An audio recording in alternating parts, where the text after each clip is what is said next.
Hello दोस्तों, आपका स्वागत है हमारे चैनल में। अभी की लेटेस्ट रिक्रूटमेंट आई है short service commission CGL recruitment 2022। CGL combined graduate level examination of 2022। और ये जो स्टाफ सिलेक्शन कमीशन है, इन्होंने कई सारी वेरियस ग्रुप बी और ग्रुप सी की पोस्ट कई सारे अलग अलग departments, organisations, government of India और कई सारी जगह पे इसकी पोस्ट अवेलेबल है। तो अब हम जानते हैं कि इसकी एप्लीकेशन फ़ीस क्या रहेगी। तो अगर आप अनरिजर्व्ड कास्ट को बिलोंग करते हो या फिर OBC या फिर EWS को बिलोंग करते हो तो फिर आपको इसके लिए 100 रुपीज़ फ़ीस पे करनी रहेगी। और अगर आप SC ST PWD ESM या फिर कोई फीमेल कैंडिडेट हो तो फिर आपको कोई भी फ़ीस पे करनी नहीं रहेगी।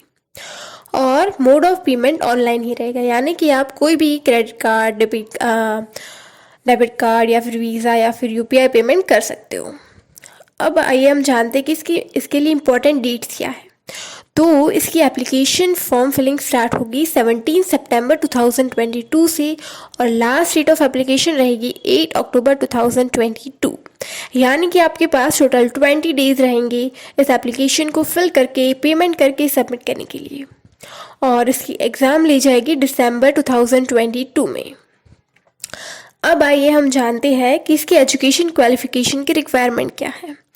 तो इसके लिए आपको कोई भी बैचलर्स डिग्री होनी चाहिए कोई भी रिकॉग्नाइज्ड यूनिवर्सिटी से। और इसकी पोस्ट वाइज अलग अलग एजुकेशनल क्वालिफिकेशन की रिक्वायरमेंट है, जैसे कि अगर आप असिस्टेंट ऑडिट ऑफिसर या तो असिस्टेंट अकाउंट्स ऑफिसर के लिए अप्लाई कर रहे हो तो फिर आपको ग्रेजुएट प्लस CS या तो MBA होना चाहिए। अगर आप जूनियर स्टैटिस्टिकल ऑफिसर के लिए अप्लाई कर रहे हो तो फिर आपको graduate with minimum 16% marks 12th के अंदर या तो ग्रेजुएट विद स्टैटिस्टिक ये होना ज़रूरी है। और बाकी पोस्ट के लिए ग्रेजुएट होना ज़रूरी है कोई भी स्ट्रीम के अंदर। अब हम जानते हैं कि इसकी सिलेक्शन प्रोसेस क्या रहेगी। तो इसके सिलेक्शन प्रोसेस के लिए सबसे पहले टायर 1 यानी कि सबसे पहला स्टेप होगा, उसके अंदर आपको एक कंप्यूटर बेस्ड एग्जामिनेशन देनी है।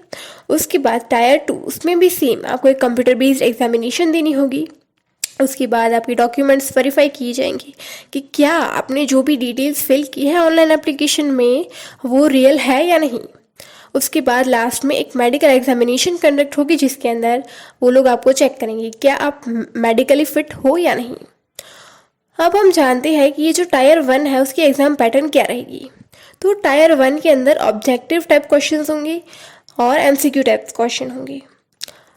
और जो भी क्वेश्चन होंगे वो दोनों लैंग्वेजेस में अवेलेबल होंगी, इंग्लिश और हिंदी। और जो सिर्फ एक इंग्लिश कॉम्प्रहेंशन होगा वही सिर्फ इंग्लिश में होगा, हिंदी वाले में। और नेगेटिव मार्किंग होंगे इसके अंदर, वो होंगे 0.5 negative marks for each wrong answer. और यानी कि अगर आपको कोई क्वेश्चन नहीं आता तो बेटर है आप उसको स्किप कर दो, या फिर अगर आपने क्योंकि गलत कर दिया तो फिर आपकी 0.5 मार्क्स चले जाएंगे। और इसकी टाइम ड्यूरेशन रहेगी 1 आवर और 1 आवर 20 मिनट्स रहेंगे। जो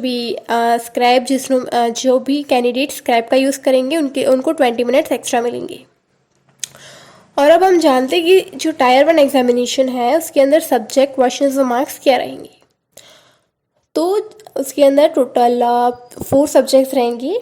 जो पहला है वो है जनरल इंटेलिजेंस एंड रीजनिंग, उसके टोटल 25 क्वेश्चंस रहेंगे और 50 मार्क्स, यानी कि हर एक क्वेश्चन के 2 मार्क्स रहेंगे।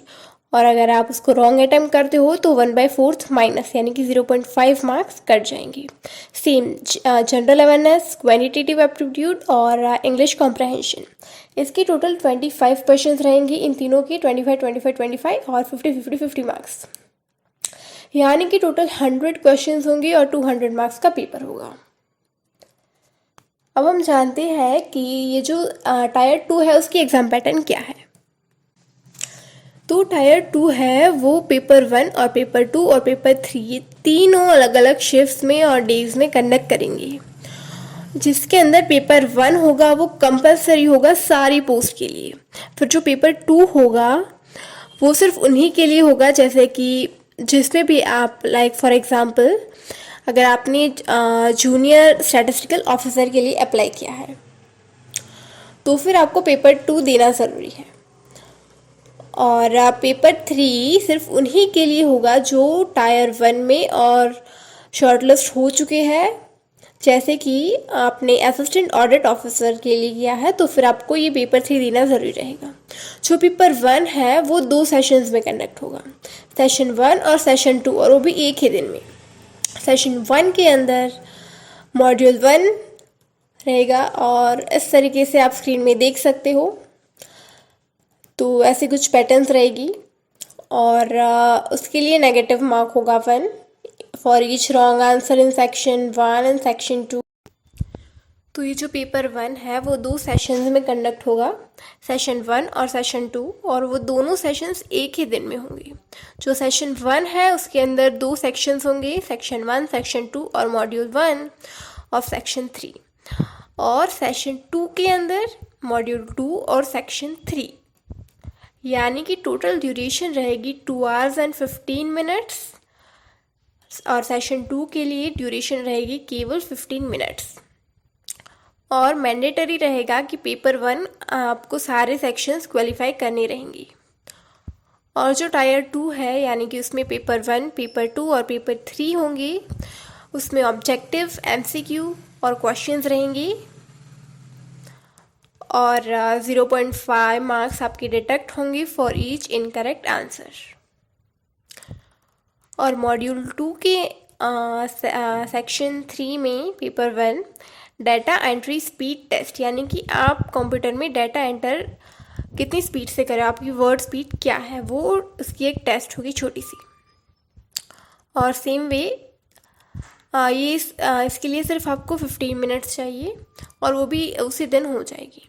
ये जो डाटा एंट्री स्पीड टेस्ट है वो ऑलमोस्ट 2000 की और 15 मिनट्स, ये मतलब आपको टोटल 2000 की का कोई पैसेज दिया जाएगा, उसको आपको टाइप करना है, वो भी 15 मिनट्स में। और बाकी सारी इंस्ट्रक्शंस आपको अगर चाहिए उसकी नोटिफिकेशन में आपको मिल जाएगी, बहुत ज़्यादा डिटेल में होगी। वो सारी इंस्ट्रक्शंस आपको इस वीडियो की लिंक की डिस्क्रिप्शन में मिल जाएगी। और तो और अगर आपको अप्लाई करना है तो फिर आप देख लीजिए, सबसे पहले आप एलिजिबल हो, अगर आप एलिजिबल हो तो फिर अप्लाई कीजिए, लिंक आपको इस वीडियो के डिस्क्रिप्शन में मिल जाएगी। एप्लीकेशन फिल कर दीजिए, सारे डॉक्यूमेंट्स अपलोड कर दीजिए, फ़ीस पे कर दीजिए और एट लास्ट एप्लीकेशन फॉर्म की प्रिंट निकलवाना मत भूलिए। And all the best for your exam.